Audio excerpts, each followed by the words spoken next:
Alexis Rivera was 17 years old and had grown up in Los Angeles, a city where everyone seemed to be just trying to survive. For most people, survival meant dealing with gang violence or poverty, but for Alexis, it meant something far more personal. The battle wasn't outside, it was within her own home. Her stepfather, Jose, was a man whose cruelty grew with each passing day, a darkness that crept quietly but relentlessly into their lives. Alexis' mother, Emma, didn't see it at first. She didn't notice how quickly Jose's temper would flare over the smallest things. The way he would slam his fist on the table when the food wasn't hot enough, or how he'd shout at her for things that weren't even her fault. Alexis learned early to keep her head down, stay quiet, and survive by not making waves. But Jose didn't stop at just tormenting Emma. He hurt Alexis too, in ways that still haunted her whenever she closed her eyes. She would see his eyes darken whenever she tried to defend her mother and hear the cruel things he would say. He would call her worthless, tell her she'd never amount to anything.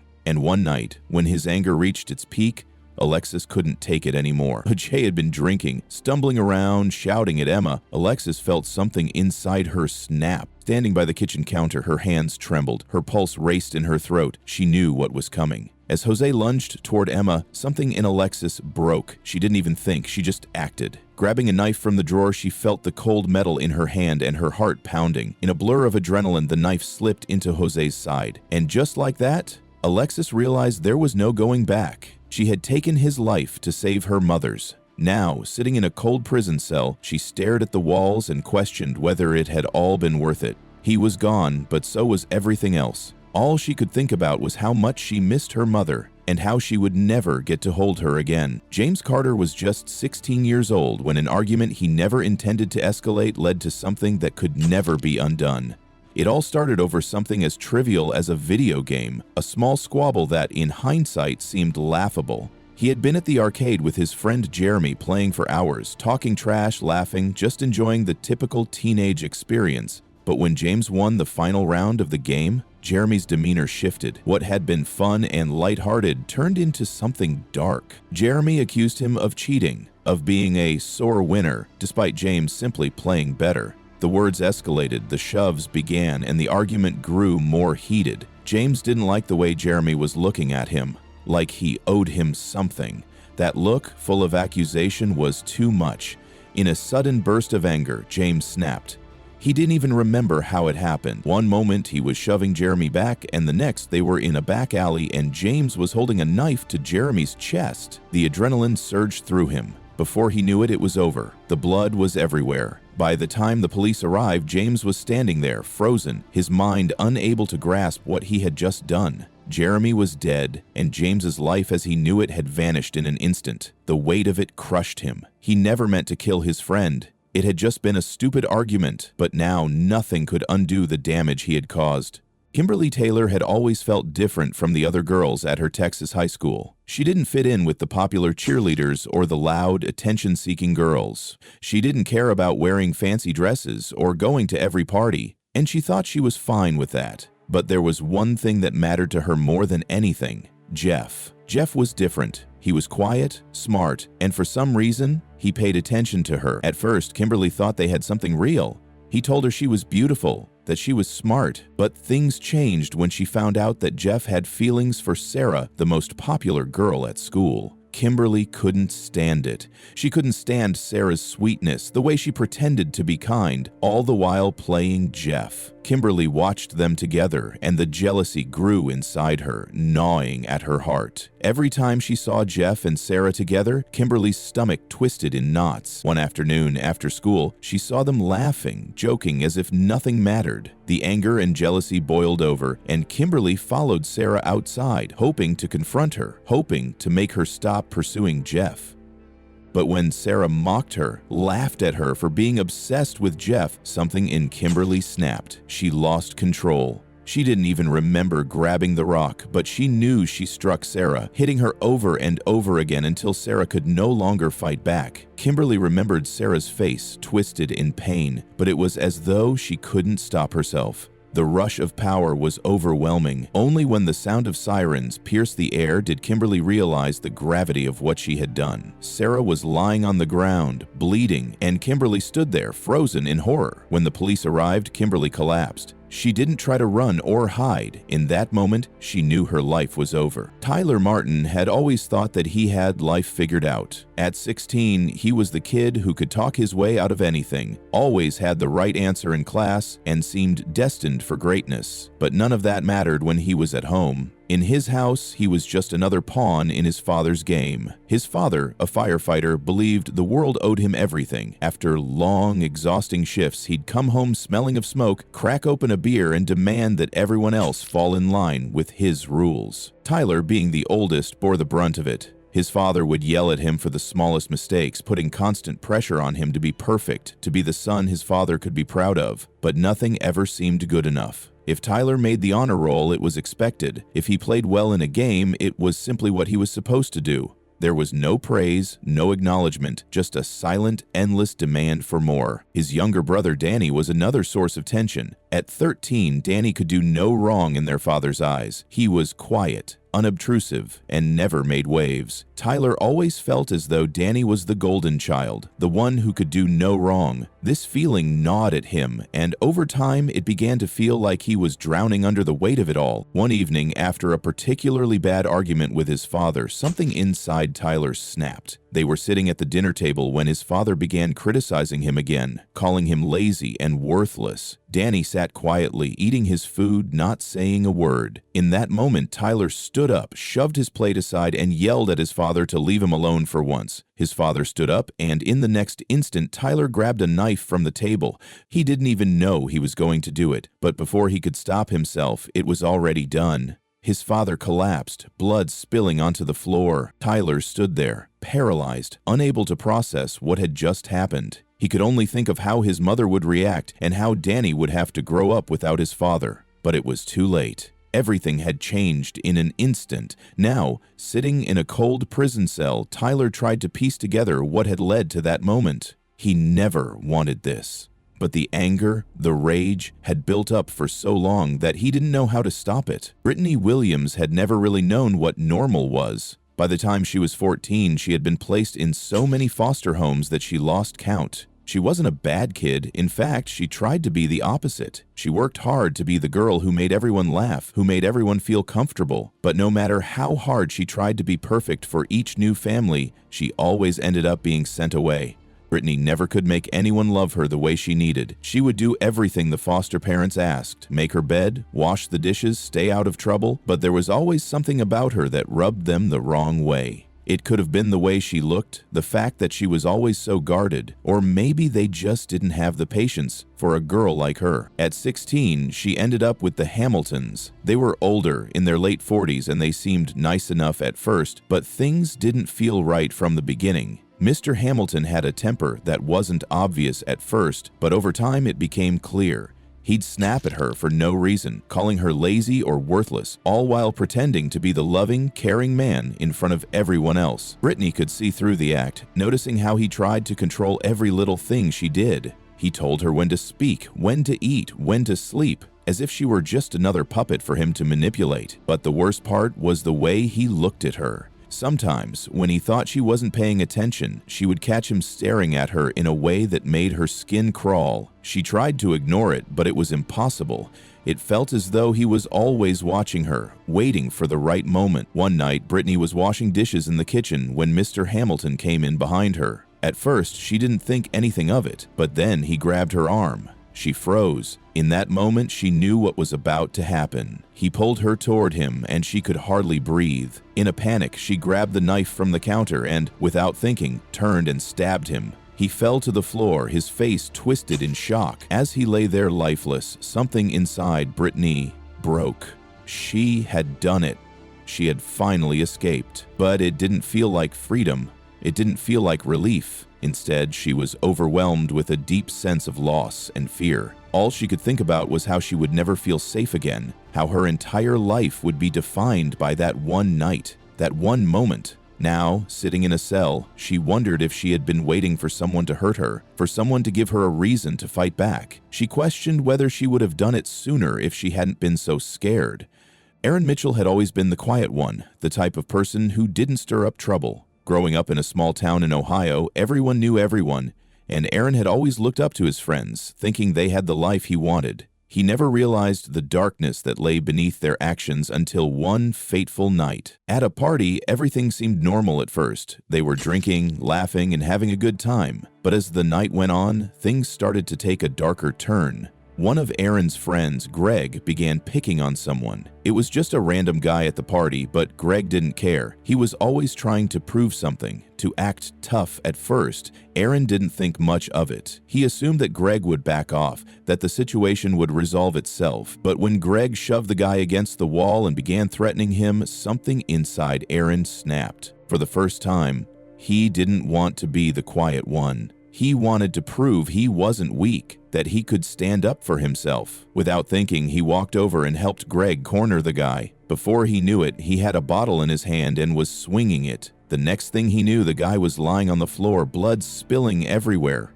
Aaron stood there, frozen in shock, unable to comprehend what he had just done. The adrenaline wore off, and reality set in.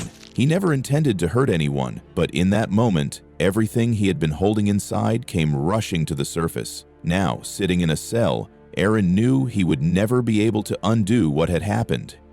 Emily Foster lived most of her life feeling invisible. Despite trying to blend in like everyone else, she always felt out of place. Her mom's emotional distance and absence made her feel even more isolated. Emily was good at pretending everything was fine, but she secretly struggled with feelings of abandonment, anxiety, and loneliness. The bullying at school was something Emily tried to ignore, but one day the relentless teasing reached a breaking point. A girl called her cruel names, and Emily snapped. This confrontation, although violent, was the result of years of pent-up frustration, feeling ignored and unloved.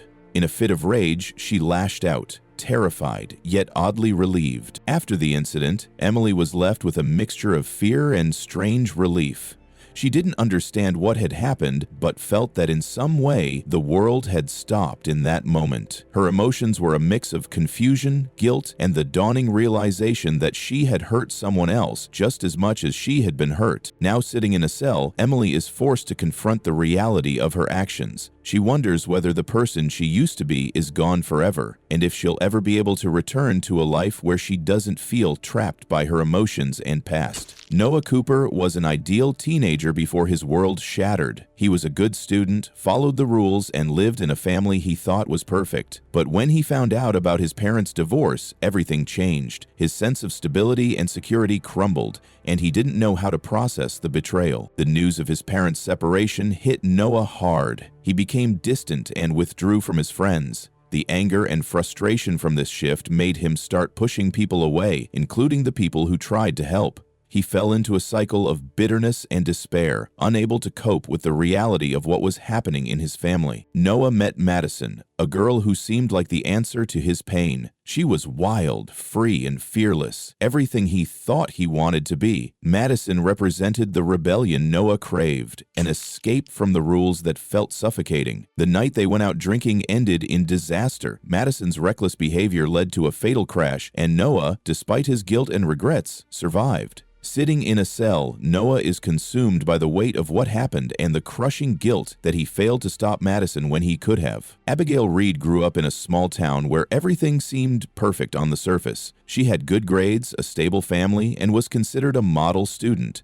But at home, things weren't as they appeared. Her parents' constant fighting and emotional neglect made her feel like an outsider in her own home. As Abigail got older, the situation worsened. Her father's behavior became abusive, starting with small physical gestures and escalating over time. Her mother's silence only added to the feeling of being trapped. The emotional neglect and physical abuse created a toxic environment where Abigail had nowhere to turn. One night, after another argument, Abigail snapped. In a moment of desperation, she picked up a glass vase and struck her father. The violent act left her in shock, staring at the blood and the consequences of what she had just done. The release of her pent-up pain and frustration came at a great cost. Abigail now sits in a cell, consumed with regret. She wishes she had found another way to escape the abuse, but it's too late for that now. The choice she made has left her with the consequences of her actions, and the weight of it all is something she has to live with forever. Luke Harper had never been the type to seek confrontation or power. He was the quiet kid, more at home with a book than with a ball on a field. His father, a hard-nosed businessman, always advised him to blend in, to keep his head down and survive by avoiding attention. This advice worked for most of his life. School was something to get through, and home was a place where his parents, distant and preoccupied, barely paid him any mind. But when Luke turned 16, a shift began to take place inside him. He felt the pressure of adolescence and the frustration of being overlooked, and it drove him to seek the kind of attention he'd never had. He found a new group, one that thrived on rebellion and defiance. No longer content with being invisible, Luke embraced the chaos around him, drinking, partying, and making decisions that defied the rules. At first, it felt good, even powerful. He was finally part of something. But that newfound confidence would come crashing down one night at a party. Luke, caught up in the moment, accepted a dare that was supposed to be harmless fun. It escalated quickly. He grabbed a knife, not to harm, but to scare. In the chaos, he shoved a guy, never intending for him to fall the way he did, never imagining the horror that would follow. The man hit his head hard on the corner of a table, and when he didn't move, the air went still. Luke froze. His heart raced as he realized what he had done. In a panic, he ran, telling himself it was an accident, but deep down, he knew he had crossed a line. Now, sitting in a cold, sterile room, the weight of that night pressed heavily on him. He could never undo the damage, and he knew there was no way back from what he had chosen to do. Rachel Simmons was never the type to seek attention, nor was she the kind of girl who got involved in the drama that seemed to surround everyone else. She was content to stay in the background, avoid the spotlight, and keep to herself. But despite her efforts to remain invisible, the world had a way of drawing her into it anyway. She wasn't like the other kids, didn't fit in with the popular crowd, and that made her a target. It started small. Comments here and there, a sneer, a taunt. Why do you always wear those glasses? Why do you sit alone? But then it escalated, and the cruelty grew more overt. They threw things at her, mocked her every movement, her every word. No matter how hard she tried to ignore it, the pain was always there, cutting deeper with each passing day. The worst part wasn't the torment itself, but the isolation. No one ever stepped in to stop it. At home, she cried herself to sleep, wondering why no one cared enough to defend her. One day, after another shove in the hallway, something inside Rachel snapped. For the first time, she didn't care about the consequences. She turned on her tormentor, grabbed the first thing within reach, a pair of scissors, and lashed out. It all happened in a blur. There was no thinking, no planning. The pain of being invisible, of being humiliated, poured out in that one violent act. When she saw the blood, when the screams filled the air, Rachel realized what she had done. Sitting now in a holding cell, she couldn't stop replaying the moment, the look on the other girl's face. She had crossed a line that could never be undone, and she wondered how she had gone from the quiet, passive girl to someone capable of such violence. She would pay the price for it no matter how much she regretted it now. Samuel Wright had always felt out of place. It wasn't that he was incapable of understanding or fitting in. He simply never seemed to catch up with the rest of the world. He was always on the outside looking in, surrounded by people who seemed to have everything figured out while he was stuck, feeling like an afterthought. His parents worked hard. They provided for him, but something was always missing. At school, the other kids shared inside jokes and long-standing friendships, while he sat on the periphery, wishing he could be part of something. Anything. No matter how hard he tried, it never worked. He was always the odd one out. He tried harder. He pushed himself to fit in, hanging around with the popular kids, trying to laugh at their jokes, trying to be someone else. But it never felt right. Then came Lucas. Someone who didn't care about fitting in, someone who thrived on chaos and lived for the moment. Lucas invited Samuel to skip school one day, and for once, Samuel didn't hesitate. He wanted to feel alive, to escape the constant feeling of being left behind. That day, the two of them stole a car. It wasn't meant to be anything more than a thrill, a temporary escape from their ordinary lives. But the moment Samuel slid behind the wheel, everything changed. The adrenaline, the excitement. It was a rush unlike anything he had ever experienced. He wasn't invisible anymore. He was in control. But the euphoria quickly turned to panic when the sirens blared. Lucas urged him to keep driving, to run, and Samuel, intoxicated by the freedom of it all, did.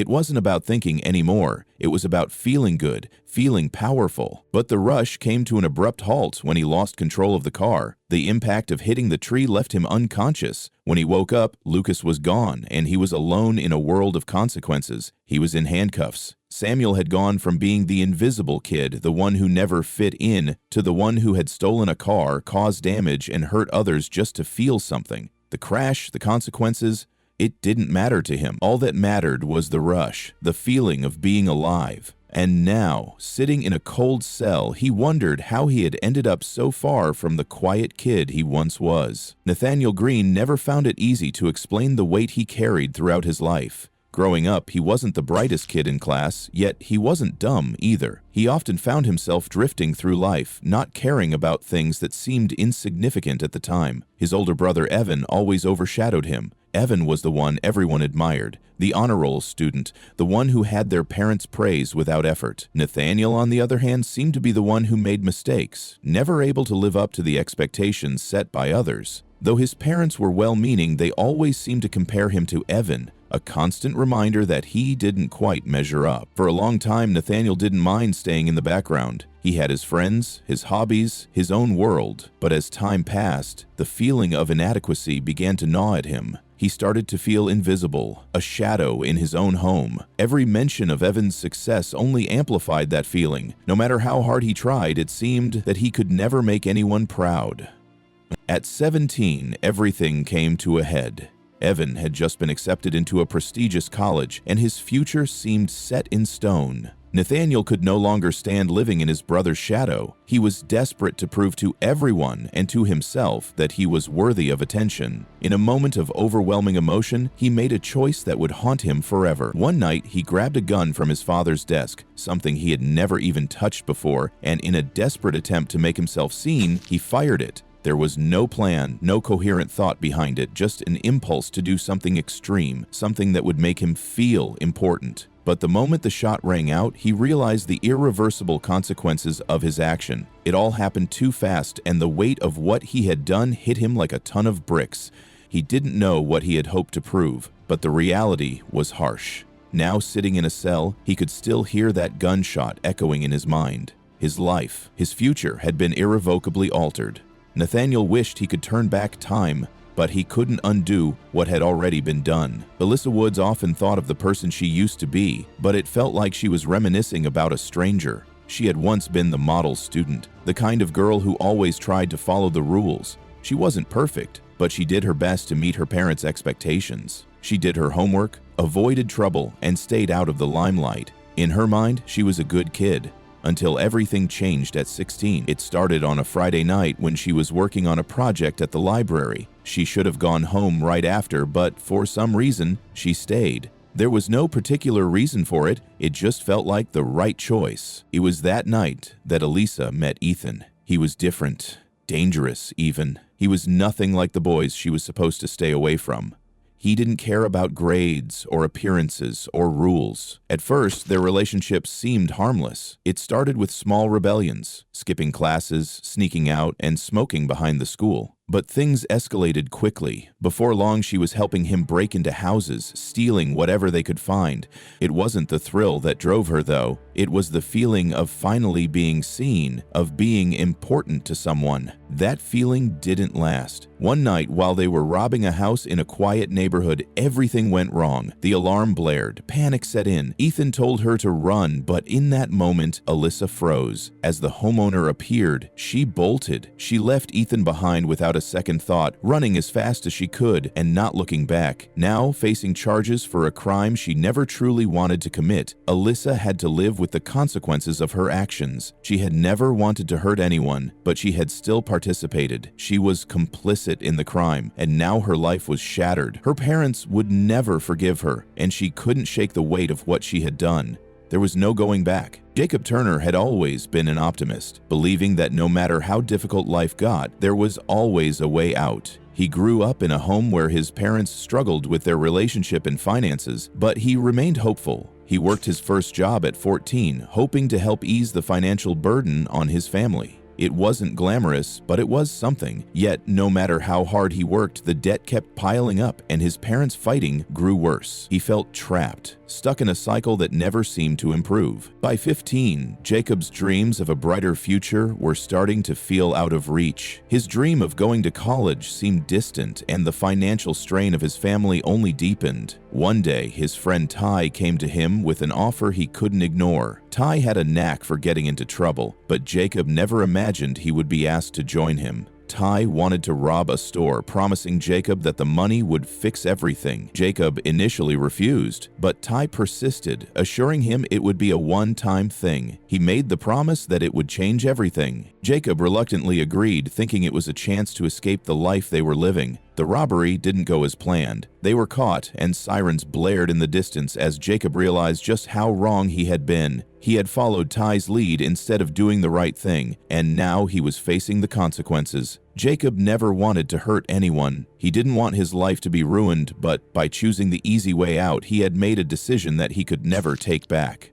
Now, with the weight of his actions pressing down on him, he wondered how he could ever look at himself the same way again. This version is written in English and tells the story of 15 teenagers who were convicted of various crimes. Each character has a unique backstory, and their actions reflect different aspects of teenage involvement in crime. All of these stories illustrate the profound impact of choices made in moments of desperation, uncertainty, and influence. Each of them sought validation in their own way, meeting expectations, gaining attention, or escaping their circumstances. However, the consequences of their actions were far greater than they anticipated and led them into situations they can never again undo. Their experiences reflect the fragile nature of decisions made under pressure and show how the desire to be noticed, prove one's worth, or escape can lead people down a path of regret. Ultimately, their stories serve as a reminder that the weight of choices, especially those made in haste, can change lives in ways that cannot always be undone, and teach us the importance of reflection, introspection, and understanding the long-term consequences of our actions.